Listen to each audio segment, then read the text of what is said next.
Welcome to IlliniGuys Halftime Live. This is Mike Cagley with Kedrick Prince. Uh, Ked, I know Missouri's not that good of team, but Illinois is playing defense with much more intensity. They're going hard after the boards with a 21-15 lead. And it seems like a lot of their biggest plays come after offensive rebounds or after, big block shots or hustle defensive plays. Well, you know what? Both teams had a long extended break, Mike, and it looks like Illinois has taken advantage of theirs.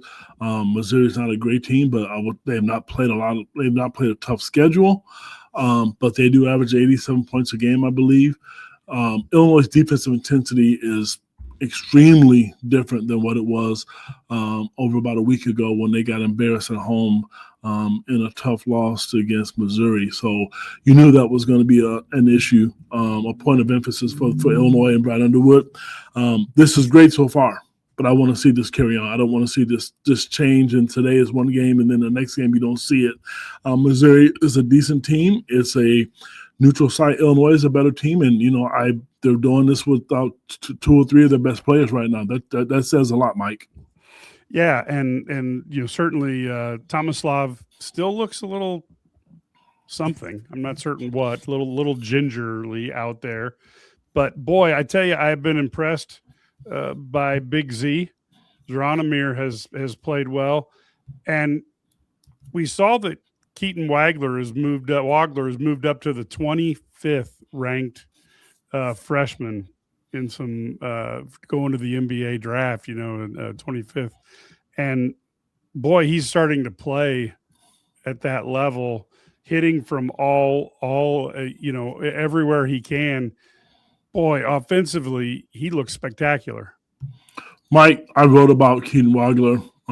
Talked to his dad, Logan. This is not a surprise to them. And for all the people out there listening, you can, if you don't subscribe to IlliniGuys, this is one of the reasons that you want to subscribe to us. There's so much talk about Kansas and Kansas State not recruiting him, and his father told me they did recruit him. He actually went on an unofficial visit to Kansas. So, but Kansas didn't offer him. Illinois did, but this is the kind of stuff that you get in this firsthand information. And if everybody on the national network is going to give you the same talking point, well, I found out straight from the parent, and but beside the point, not to sit and toot my own horn here, this kid's outstanding, and he's moving up the draft boards, and I wrote about that. I mean, fans can talk about weight. I don't want to see him gain weight. I mean, I think every kid, he's going to get muscle, but some kids gain weight and it doesn't look good on them. And I'm going to tell you right now, Tomislav Ivicic doesn't look good to me right now. He looks slower. And I don't care what happened last year. That's in the past. Zranimir needs to be on the court. I said that over a week ago. He's much more active. He tries to block shots. If he can't get a hand on it, he'll at least challenge it. Yes, he played great in the first half defensively, but he's been doing that. He really has been. Until Tommy is 100% and he's able to produce, if he's scoring, whatever it is, Zranimir needs to eat most of the minutes right now. Yeah, and I tell you what, he was certainly intimidating out there on the court. You saw an awful lot of him just really intensively going after guys, and I think that's the killer instinct we need. The other thing I liked, Ked, is when Missouri went into that zone. Illinois, they left the middle open. Illinois got the ball into Merkovich, who made a nice pass. To me, when you leave that area in the middle open, that's when you get somebody on your team to fill, and then you attack it. And I thought Illinois did a masterful job of that. Mike, they did a really, really good job. They really did. They attacked the zone. You're going to see a lot of different presses from Missouri in the second half. You'll see a lot of man. You'll see 2-2-1-1, 1-2-2. They'll trap. They'll do some diamond action. But Illinois looked prepared for that. You hit a point on the head, and this is what I've been complaining about. Anybody that's talked to me all week, the Nebraska loss really soured me. I'm telling you, I didn't like it. And the thing that I think this team was missing is Zranimir. They need a guy like that, a guy with some damn attitude who goes out there to compete. He energizes his team. And I'm going to tell you, 3 times after he swatted those shots to Chatham, Illinois, Missouri thought about, I'm going to bring it back, and they dribbled around. That's what you want to do, because now they're at least thinking about it. So that's what you got to have. And you know what? He almost got another technical foul because he stared the guy down, and it stinks. It does, and it's hard to tone that, Mike. But this team needs that. I don't think Andrei Stojakovic is that type of guy, but he's tough. And how about Illinois' luck, Mike? He trips on his own foot, and he didn't come back the second half. I mean, that's just typical Illinois luck. I mean, he was off to a good start. He didn't trip over anybody's foot, and now he's out. I don't know if he's even going to come back. I've not heard anything yet about that. Yeah, and that is Illinois' luck in a nutshell. Now, folks, if you're looking at this, of course, you can follow us on IlliniGuys, especially if you become a member, $99 a year. But that's where you have the message boards where Ked and Brad get you information ahead of time, so you kind of know it's coming, such as that commitment we had last week that IlliniGuys fans knew was coming for a couple weeks. But look, the bottom line is you've got Southern coming up next Monday, the 29th. So that's a week. And then, of course, Penn State on January 3rd. So at least the only the silver lining is that Stojakovic won't have a ton of games to get ready for in the next week and a half. So we will see and try to get you updates on what is going on there. Now, Wagler is easily the best freshman ever at Illinois, possibly. I mean, Io is probably the one that most people look at as the bar in recent history. But you've got Dion had a pretty good year. I mean, there's different guys. Kewan Garris was special. Yeah. I'm not going to say Keaton Wagner. I'm not going to live in the moment because he is special, and I think people and like it's not over yet, right? But I'm going to tell you, Kewan was tough. He carried that team by himself, but Keaton is just, when he shoots the ball, you look confident. But you know what, guys? For the first time all season, they saw somebody trash talk him, and Keaton he didn't bark back, but that last play in the second to end the half, but right before, he kind of gave it back. I mean, they called a foul on him, but I like to see that. You have to be able to play with some kind of passion. This is what this team has been lacking to me. Get some kind of identity and know that you're going to be in for a dogfight, because I'm going to tell you, we talk about talent. They have it. They just need to be tougher and make teams earn it. To be honest with you, I don't really care if Tomislav is making threes, because there's enough guys out there that can do that. Just give me the defensive presence that his brother's giving. Go out there and get 5 rebounds. He's 7'1" in the first half. You get 5 or 6 points, and he doesn't ever try to block his shot. He just sticks his hand up. And the thing is, and with this, I don't want to ramble here, the difference between him and his brother, and I shouldn't compare them, but the reason I am is because they're both playing the 5, but really the 4. Zonomir will go get a rebound. If the ball doesn't come to him, he will try to go get it. If it's not within Tommy's reach, he won't. And maybe he's not healthy, and we may not know until the season's over. I know this happened in the past, but he just looks a step slow. But if they're going to reach the pinnacle where they need to reach, he needs to be healthy, I think. Either that or Zonomir needs to assert himself, even more. Now, folks, the other thing I want to tell you is, Illinois is right now scoring at 1.414 points per possession. So that's pretty much the pace that Illinois has, played at and put up even the first half, I think, against Nebraska. But the difference is the defense. Now, granted, Missouri is not Nebraska, but Illinois is held in Missouri to 28% from the field. Missouri's shooting 27 from the 3. Missouri is, they basically have been out rebounded 21-15.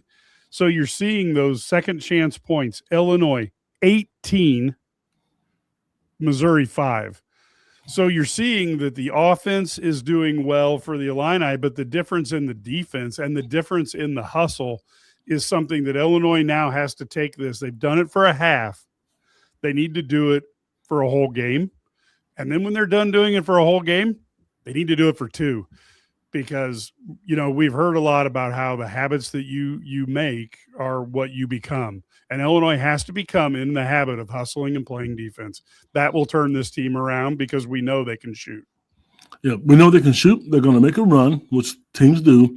I also think we should give credit to Jake from State Farm, aka Davis. I thought he had a good first half. Yes, he missed the layup. And Ben Rickhouse. They didn't score a lot of points, but I thought they brought some energy to the game. I wish there was something Petrovic could do to give Keaton Wagner a blow. I mean, I'm going to pull this up here, Mike. I think I'm right, but I don't think Keaton Wagner came out again the first half. No, he had 18 minutes, so he had a little bit. Maybe when Lee came in just for a couple of minutes. And of course, the other thing is Boswell didn't really get it humming. I thought he had a couple nice passes. I thought he dribbled his way out of a three, which I think he's a little nervous about shooting that three right now. But I really would like to see Boswell get cooking a little bit. And look, at some point you got to bring Petrovic in a game. What's the point of bringing a guy halfway across the planet if you're not going to play him? He's going to have to get some experience, or don't come crying to the rest of us when you don't have anybody to give Wagler a blow because nobody's played the whole season. Yeah, he needs to play. I think maybe it was the North Tennessee game and maybe Ohio State. That hook was quick, and I don't know. Maybe there's something else going on, but I mean, he didn't get in the first half. It's going to be tough to put him in the second half to get his feet wet. Even though Brandon Lee got in to give them some minutes. But right now, Mike, you're right. They need to finish this half. I want to see some defensive presence. I want to continue to see them play defense, but I hope Zonomir just comes out and just sets the tone again. He's a fun kid to watch. And I wrote about this on IlliniGuys, guys. I'm telling you, the most charismatic kid. If there's a kid, I don't know what you guys were like in high school and college, but this kid will be a heck of a guy to hang around with because he's fun. He loves his teammates. And the opportunity to play with his brother is what he wanted. I mean, I remember going down to media day, and that's what he talked about. So he's enjoying the moment. And I look on the bench, and body language is huge, and Tommy's cheering for his brother. So this is good for them. I mean, I really like to see that. But Illinois is a good basketball team. They went down 2 spots in the polls, and I don't think that's out well with them as well. So bring some energy. You're a much better team. And Missouri's going to make a run. But when they make a run, this is where Kylan Boswell is going to have to step up. And, again, I really hope Stojakovic comes back in the second half. Yeah, and in terms of Big Z in the NBA, not next year. But in the NBA, if you're a big, you've got to be able to do a couple things. One is you've got to be able to go out and guard people on the outside, which he has a chance to do if he doesn't turn himself into the human pogo stick and go after every block attempt, out there. The other thing you have to be able to do is hit the three reliably, which he does an okay job of. But he does have the quick twitch. There's always going to be a shot. But like a lot of things, he's just got to keep getting better. You got to start stacking days and building your skill sets. No easy route to make it to the NBA because I know people think that today's NBA guys aren't as good, but they're really good at basketball players. Which kid are you talking about, Mike? Excuse me. Big Z. I'll tell you what. When I did my research on Keaton Wagner, Big Z's on some draft boards, ladies and gentlemen. He's on there, and so is Tomislav. All three of those guys are getting some looks, and so is Stojakovic. So the highest rated guy out of all of them right now, like it or not, is Keaton Wagner. Your freshman guard is the highest rated guy right now on this team, and it puts a lot of NBA draft boards. And I've made some calls, and I'm telling you, he is attractive to a lot of people. Yeah, and this is something that's great to see, folks. I know you don't want to become a factory for freshmen, but that does get you looked at by a lot of talented players, and that's a real key. So they're just about to tip off the second half, but folks, we will be on about 10 minutes after the game is off. Ked and I will be talking, and then we will bring Brad in when he gets done in the background with the locker room interviews. So give us 10 minutes after the game, and the Illini guys will be back live. Somebody had to start this now that everybody and their mom does the live stuff after games. We started it. Of course. Thank you, everybody. You're welcome, everybody else. All right, we will be back after the game. 10 minutes. Go Illini.